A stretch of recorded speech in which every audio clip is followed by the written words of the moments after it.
Hello, this is Daniel again with some basic Windows troubleshooting tips. First thing I'm going to show you is the Task Manager. You can get there two ways. You can press Ctrl-Alt-Delete and then click on Start Task Manager. That doesn't show up in the video recording, so I'm going to press Ctrl-Shift-Escape, which is the easiest way. It just pops straight into there.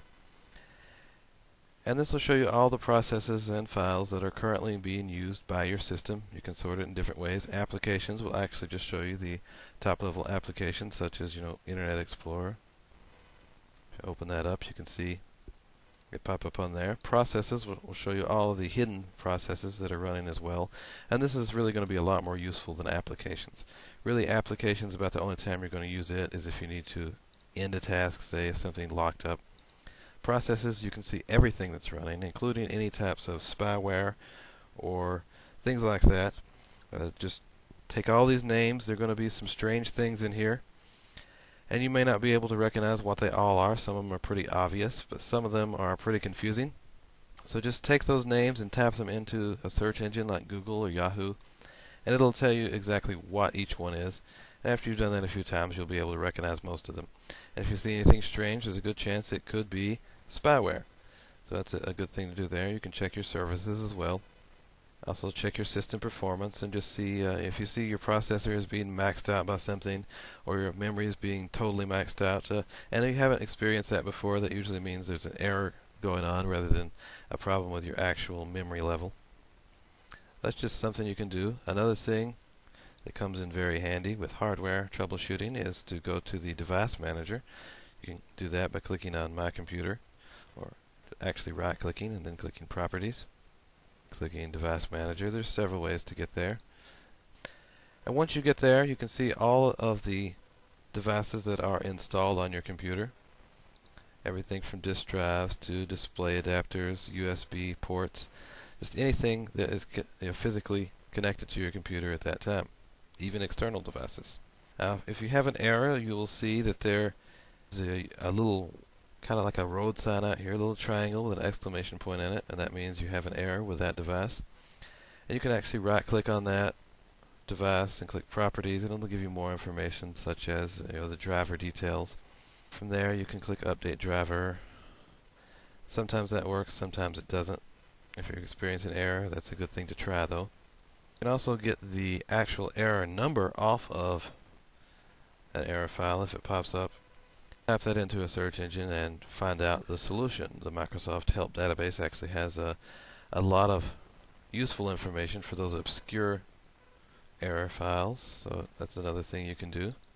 But sometimes preventative maintenance is the best thing you can do, so I would recommend that you adjust your Windows Update settings, which I'm just going to click on Start here and tap Windows Update. Go ahead and click on that. Click Change Settings. Now I would recommend that you set this top box to install updates automatically. That's also what Microsoft recommends, so go ahead and set that. Check them every day. Give yourself the recommended updates. You can allow users to install updates. That's up to you. It depends on who's actually using your computer, who you want to be messing with that. Most of the time you can go ahead and turn that on. Basically just turn on everything to automatic and click OK. This is very important because all those viruses and holes that are constantly being patched, if you keep your automatic update on, a lot of times you're going to have those holes patched before anything bad can happen. Now I'll show you a little bit of how to do computer forensics. To begin our forensics investigation, we need to go to Sysinternals.com and download the Sysinternals suite. You'll see the link on the left-hand side. You can download all the programs individually, but I would recommend just downloading the whole thing. I've already done that. As soon as you do it, you can unzip it to a directory. I've named mine Sysinternals. And now I can show you some of the programs that are in this file. Now on Sysinternals.com, pretty much every file here has a good bit of information on how it runs and all the extensions and switches that you can use with that program. Most of them are fairly simple, however a lot of them will have to be run in the command prompt. But the first one I'm going to show you is not a command prompt file. It's IE History Viewer, which of course is a great place to start a forensic investigation. This will give you a list of all of the websites that have been visited on this computer. And once you have that information, just click File, Save As, and give it a name.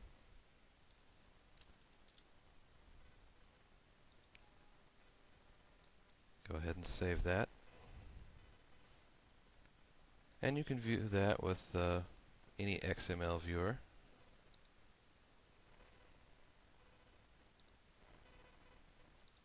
I'm using Excel here. I'll go ahead and open that up.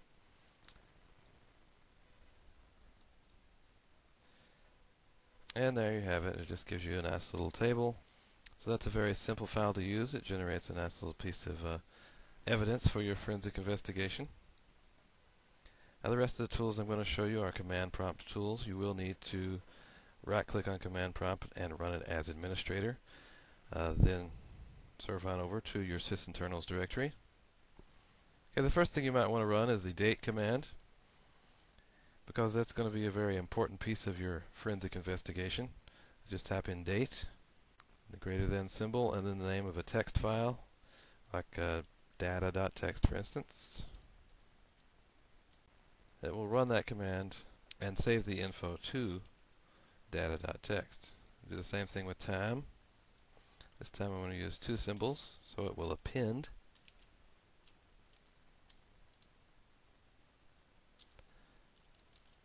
Now if I was to edit data.txt, you'll see that you already have the new date and time information in there, or the current date and time.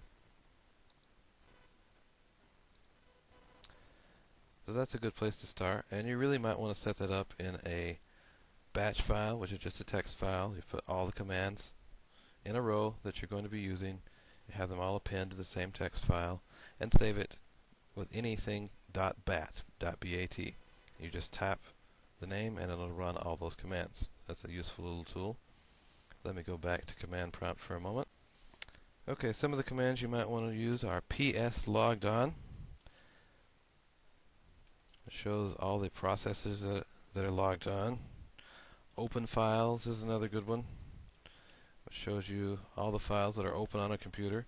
And of course you're going to want to append that to whatever file you're using. Logon sessions would also show you who's logged on to that system and even what processes are logged on. I go ahead and append that one to data.txt. I'll show you what it does. You can see all of the different processes and shares that are logged onto the system. PS list is another good one. I'll show you all running processes. Of course, you can also append that to the file.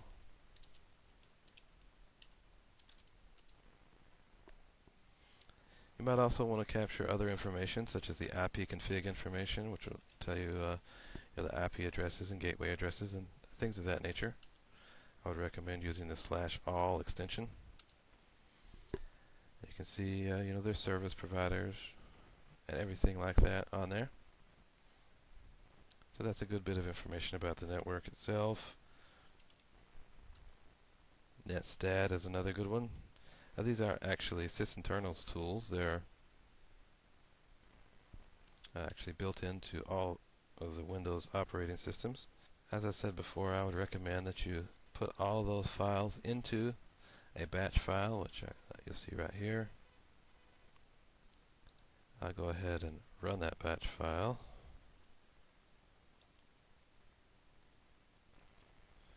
Named capture.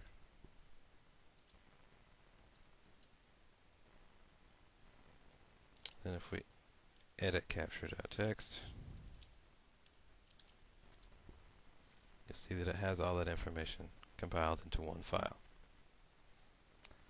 So between that and the IE viewer history, you're going to know a lot of things about the computer, what processes are running, who's logged on, what processes are logged on, what files are open, and where they've been on the internet. So that's a pretty good place to start a forensic investigation.